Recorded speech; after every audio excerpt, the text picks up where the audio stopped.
I never had a place, a girl, and the oldest of 5. 2 brothers and 2 sisters with howling mouths. Mother sleepwalking from home to work and back. Father was nothing but a flat hand and restless, punishing eyes. They were all noise and need, all shit-kick the dog, and eat the last oily handful of lunch meat from the fridge. All bony-knuckled punch through wood paneling and stinging slap on my cheek. There were miles of woods around the house, sap running summer hot and matting my hair. But that wasn't my place, either. The timber company told us so, their red slashes of paint on the bark, their signs saying, "No trespassing." My family had stories about the forest. Cousins who'd gotten lost walking under oak shadows and never come home. My uncle who, as a boy, followed a dog into the woods, and then the dog turned into a woman and tried to drag him into her house dug into a hillside. He still has her nail scars on his arm. And my mother who found a talking goose as a girl, broken-winged and flailing on the leaves. She carried it home and locked it into the old barn. Every day, she caught minnows to feed it from the pond. And the goose cried, "Don't touch me. Let me go." 2 weeks later, the stubborn thing died. So when my father brought back the deer boy, so small and weak that he was almost thrown to the dogs for dead, why did I think it had anything to do with me? It was near dark, the last blue glow dying in the sky, when my father walked out of the woods. Blood ran down his neck and matted his shirt, heavy sweat stains from the June heat under his arms. On his back, he carried a dead deer, its swollen belly rising to the sky. He didn't have to tell me to knock my sister's toys off the picnic table, to shoo away the circling dogs with their salesman's wine. He dumped the body across the table, and I touched its stomach, still hot. "You shouldn't have killed a mother," I said. My heart was big and red and soft then, like a target. He smacked me across the back of the head and held a finger to his lips. Voices carried far from our hill. Anyone nearby would have heard his gun in the woods. The last thing we needed was the game warden at our door. He cleaned the deer fast, and I studied it, how he cut the cuffs of the forelocks, slit the skin, and peeled it off like a shirt. The deer lay fat mottled, red and white, and alien in the light from the back porch. He cut open the belly and scattered handfuls of gut to the dogs, who tore ears and bit snouts, gulping it down hot without chewing. When he found the deer's fetus, he pulled it free and set it on the table beside me, to punish or sate my curiosity. I wasn't sure. It wasn't a deer. At least we didn't think so at first. It was a baby. 2 arms, 2 legs, 10 fingers and toes. My brothers and sisters wandered out of the house to see, crooked teeth and stale breath, shirtless and shoeless to prod and talk, to ask what was wrong. They checked for the nubs of horns, checked its feet for hooves, looked for fur, the backwards bending knees. But it was a child, a little boy. It was my uncle, drunk and stumbling, who came out of the house, took one look at the child laid out on the table, and picked it up. He smacked it hard across its tiny ass, then hit it again on the back and shoulders, shaking it by the feet like a chicken. The baby choked and wailed, sucked in a breath, threw up fluid. It squalled itself, red-topped, arms trembling. My uncle pushed it into my arms. I sat back on the table and let it lay against me. While it sobbed, I smoothed dry the blood on its skin. Next to me, my father sectioned the deer and stacked meat, threw organ and skin to growls under the table.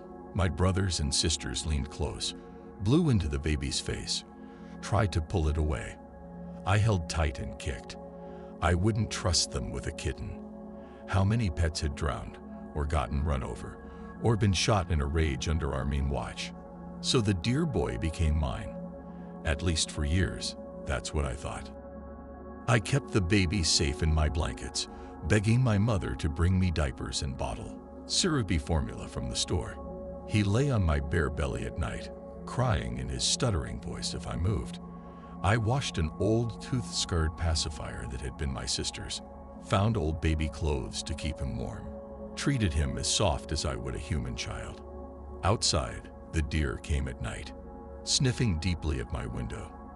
They knocked the glass with their snouts. They stood like revenants in the blue yard, a twist of moving shadows. They lifted their sharp heads to the moon and made their creaking, servine calls. "Give him back." They seemed to beg. I covered the baby's ears with my palms. For a few months, the dear boy seemed like a baby, like any other child. But after half a year, he was growing fast, and he'd started to walk. Not the tottering, clumsy walk of a human baby. The dear boy bounced and gamboled, tossing his small head and running sideways, jerky in his movements like a baby goat.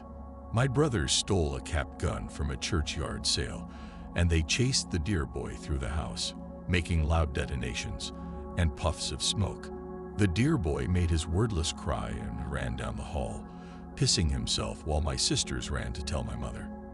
He grew older, but he did not like wearing clothes. I would tie his pants on with a length of rope so he could sit at table. Whenever my brothers or sisters moved through the room, shouting and pulling hair, scuffing chairs and fighting for the TV remote, he kept a startled eye on them.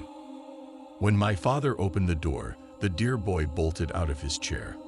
I'd tackle him in the hallway and drag him back while my father looked around the room and drew breath to lay into us. These goddamn dishes, that slutty dress, the ever-fucking noise you kids make, an animal sitting at my table. For dinner, my brother had hacked out slabs of deer steak, flattening and perforating them with a rusted little mallet before we breaded and fried them in old grease. The table dripped with potatoes, boxed mac and cheese, boiled green beans. Every day, I made salads for the dear boy, the only thing he would eat. Underneath the shredded lettuce and tomato, I layered wildflowers collected from our yard, hoping my parents wouldn't notice. "You'll make him feral," my mother had told me, watching me feed him clover blossoms. My father tossed a piece of crisp meat into the dear boy's bowl. He sniffed at it and rumbled in his throat, curled his lips. He picked it up and threw it at my father, striking him in the eye. The table became so quiet, we could hear the sound of ice melting, its soft chime and splash in the glasses. My siblings put down their forks, sitting very still. My mother got up and walked to the back of the house. My father picked up the piece of meat and stood. He walked around behind the dear boy, who made a bray of warning. My father grabbed the dear boy's face, forcing his mouth open. He shoved the piece of meat, hot and bloody tasting, into the dear boy's mouth and down his throat. I pulled at my father's forearm, hammered on him with my fists, but he grabbed my neck with his free hand and squeezed until I went slack. When the dear boy, gasping and biting, finally swallowed all of it, my father grabbed his lovely tawny hair and pulled his face close. "You're an animal. Don't think I won't shoot you like one." The dear boy ran into the hallway and started heaving. I coaxed him into the bathroom and shut the door, guiding his head to the toilet. I stroked his back while he vomited, the sound of my brother's laughter coming through the thin paneling. "I'll protect you," I said. "I love you." In our bed at night, I told him everything, how I hated my family, how he and I would live alone someday. But what did it matter? He'd been with me 6 years then, and the dear boy understood no more words than one of our dogs. He was too skittish for school. We'd never been able to get the dear boy into a car without him wailing, battering his hands against the windows, shitting himself in fear. So when the bus came to get us in the mornings, I locked the dear boy in my bedroom with the blinds raised, hoping nothing would have happened to him by the time I made it home. Home wasn't my place, but neither was school. My work was never done. It was hard to read chapters and write reports in the evenings. There was laundry to fold, pots to scrub, floors to clean. My parents and siblings didn't give me space to work. And then there was the dear boy to take care of, to worry over and hold, to protect from every smirking face in the house. When I went to Miss Tillman's desk one day to apologize for being behind on my work, she gave me a tired smile and blinked her soft eyes and said, "Oh, honey, I didn't expect any different." The other students thought I was strange. I'd failed a grade, so I was in class with my brother, and he told the others about me. I heard them whispering, "She's in love with an animal. It sleeps in her room." Her brother saw her kissing it. On the school bus, I sat near the front where I could watch the forest whip by through the big windows. I imagined running through the woods with my dear boy. He wasn't a person, but I didn't think he was completely a deer either. Whatever he was, that's what I wanted to be. When I came home from school, I ran to beat my siblings inside. He'd gotten out of my room, jumping and making his strange bray of joy in the kitchen. I straightened everything he'd knocked over and took him out for a walk. In the deep field of the backyard, he ran circles, snatched up flowers and thick tufts of leaves, grunting in his throat. We went as far as the old barn on the edge of our land, right before the trees started. I ran with him until I was out of breath, keeping watch. If we stayed out too long, the deer would come. They stood under the lip of the woods, waiting. If the deer boy saw them, he would take a cautious step their way. I never let him close to the forest. He had grown so fast in our years together, already taller and broader than me. If he made it under the trees, I wasn't sure I would ever get him back. One spring, after he'd been stuck inside for rainy weeks, the deer boy stepped through the uncut grass, sniffing deeply. In the back of the yard, very near the tree line, a march of hoof marks stamped the soft ground. He knelt and pressed his hand against the ground, making his own human-shaped mark. "Let's go," I said, not knowing if he understood. I brought him a fistful of my mother's pink irises, but he'd found something tangled in the grass. He crouched over white curves of bone, and for a moment I was afraid he'd come across something dead, a bird carcass with thin ribs cupping nothing but ants. He pulled 2 thorn-crooked antlers out of the grass and held them to his chest, barking with pleasure. They were wide and jagged, 4 points to a side, the bases thick and grained like tree bark. He balled up his fists around the base of the antlers and raised his hands like claws. "What do you want with those?" I asked. He went to a tree in the middle of our yard and scraped the antlers against the bark, making a wide gash. He shredded the bark until strips of it hung like paper, the blonde wood underneath wet and sweet-smelling. I screamed for him to stop. I didn't like this strange violence. I didn't understand what the deer boy was trying to say. Most of all, I didn't like that he was ignoring me to do some secret thing of his own. My uncle, unemployed and unmarried, walked over from his place to check on us, finding me and the deer boy in the backyard. He held out an apple, and the deer boy, finally distracted, ate it out of his hand. "Everything's fine," my uncle said. "He's just a deer. This is what deer do." In the morning fog, deer crowded in the backyard, standing near the deer boy's scrape. Usually I walked him before school, but not this morning. I told him over and over to stay in my room, but he kept coming out, even before I'd left the house. I closed all the blinds and curtains to keep him from seeing what was outside. I forgot to take away his antlers. When I got home, the deer boy had scraped deep tracks in the walls. He'd knocked down curtains. One window was shattered. The worst thing he could have done because it would have to be fixed right away, and it would be expensive. Furniture was knocked over, and the floor was a maelstrom of shredded fabric and broken things.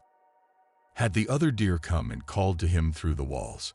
Had he paced madly through the house, rattling the locked door and braying while my parents were at work, all of us at school? It must have been hard for him to be alone all day. I trained him to piss on the tile floor of the bathroom, had left a plate of lettuce and a bag of carrots out for him to graze on, but I couldn't do any better than that. My brothers and sisters walked through the house, righting the table and chairs, sweeping up broken glass and drywall. They didn't speak to me, and if the deer boy wandered close to them, they threw up their hands and hissed for him to go away. I gave the deer boy a carton of sweet strawberry yogurt, and he shoved his greedy nose into the cup. While he ate, I took his antlers and ran down to the edge of the driveway, where our trash can was chained to the fence, and threw them away. I forced a shirt over his arms, did up the buttons and straightened the collar, made sure his jeans were buttoned. I even tried to put shoes on his feet, but he thrashed and kicked, his heel knocking me in the jaw so hard that I spat blood in the sink. If he looked like a person, I thought, my father wouldn't be able to kill him. My mother came home and started going through the wreckage, touching an old quilt that the dear boy had ripped to pieces with his antlers. Why would he do this? She asked, and I didn't know what to tell her. My oldest brother came out of my father's room with the shotgun broken across his arm, feeding a red-jacketed shell into the chamber. I stood in front of the dear boy. Put that away. My brother wiped his nose with his free hand. I'm just getting it ready for when Dad gets home. Dad's not going to kill him. That would be murder.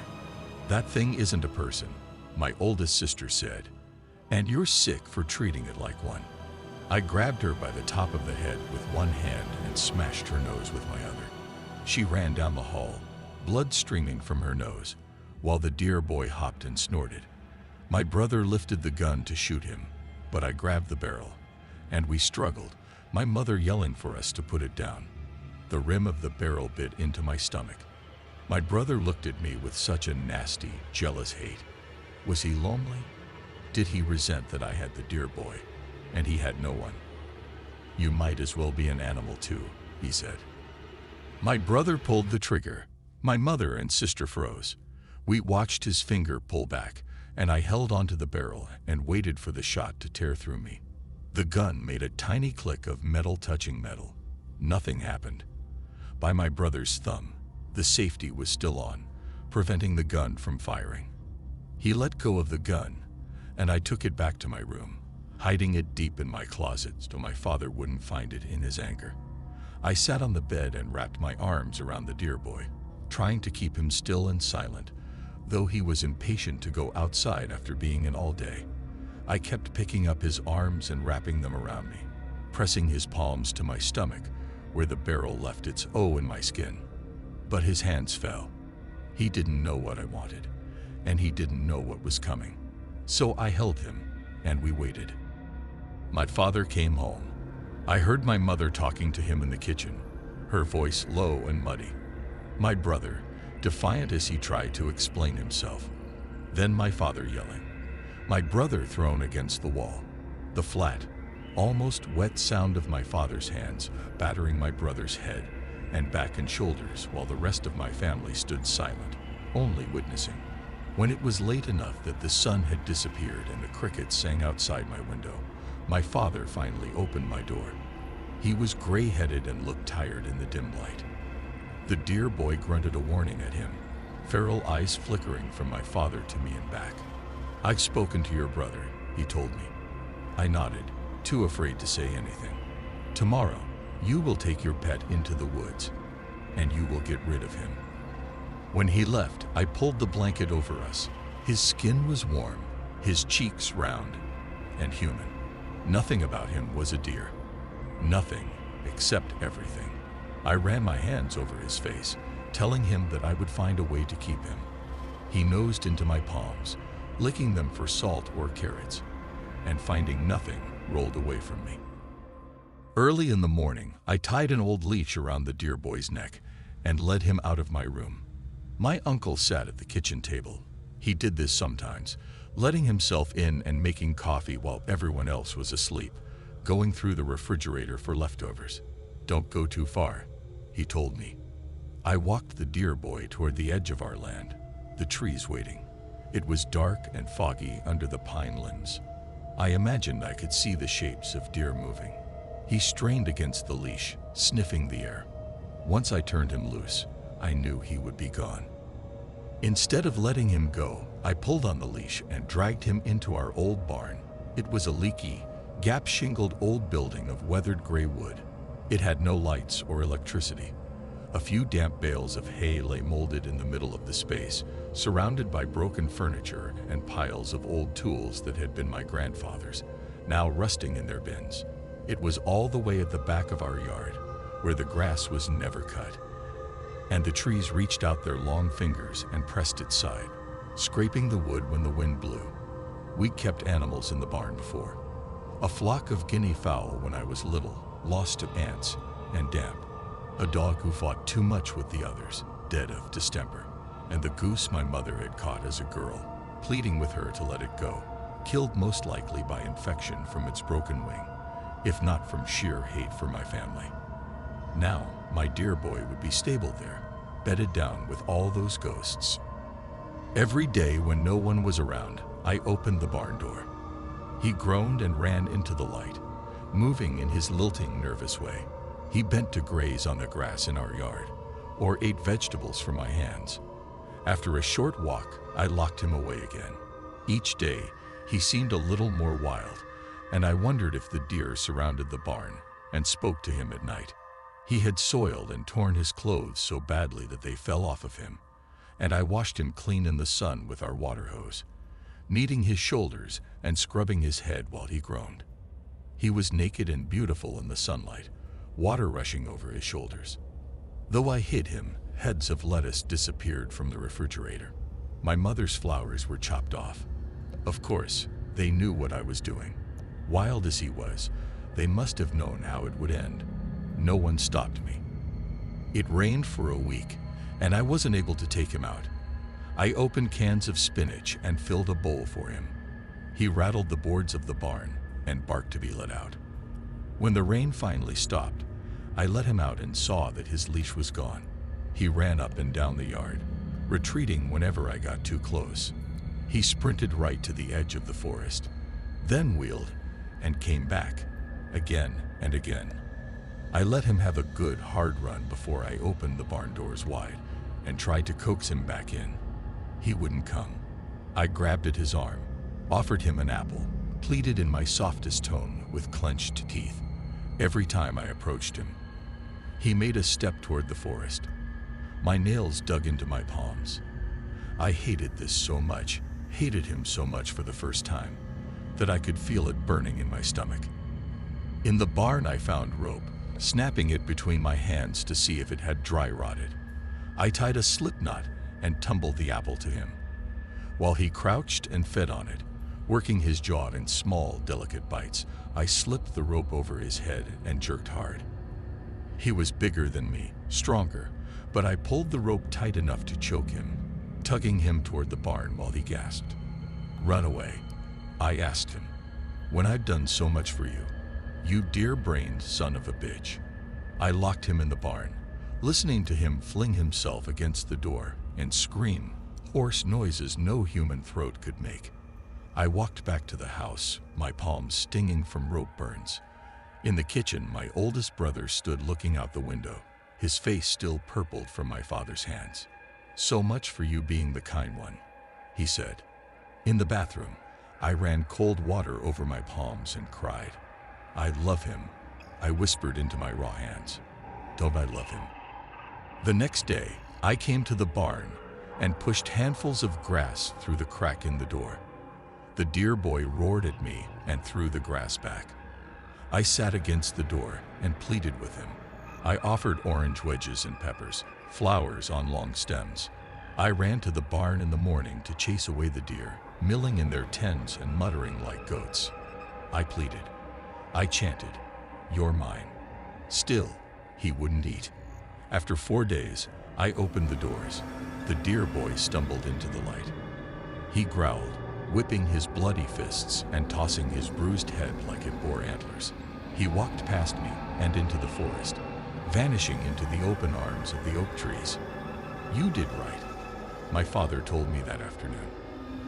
"You can't make a wild animal a pet." And what he didn't say, but I understood, you can't make a beast your lover. I began to walk in the woods. My uncle showed me his scared arm and warned me about the old woman of his nightmares. "She's still out there," he told me. "If you see her, run home." I'd gotten good at spotting deer sign, their dark excrement heaped in pellets, the trees gashed open by their horns, their split hoof prints stabbing the mud, the flattened grass where they lay together at night. I walked under heavy limbs and stepped over long-thorned briars spreading over the ground like fire. I worried over his feet, tender and thin-skinned, not made for walking shoeless through the woods. I spooked crowds of deer dipping their heads to drink from streams, chasing after them and scanning the trees for the deer boy. I finally heard his voice one evening, a half-animal grunt, and followed it into the forest gloom. I found him wrestling with a long-bodied deer. He grappled her with his arms and tried to plant himself behind her, hanging onto her rump.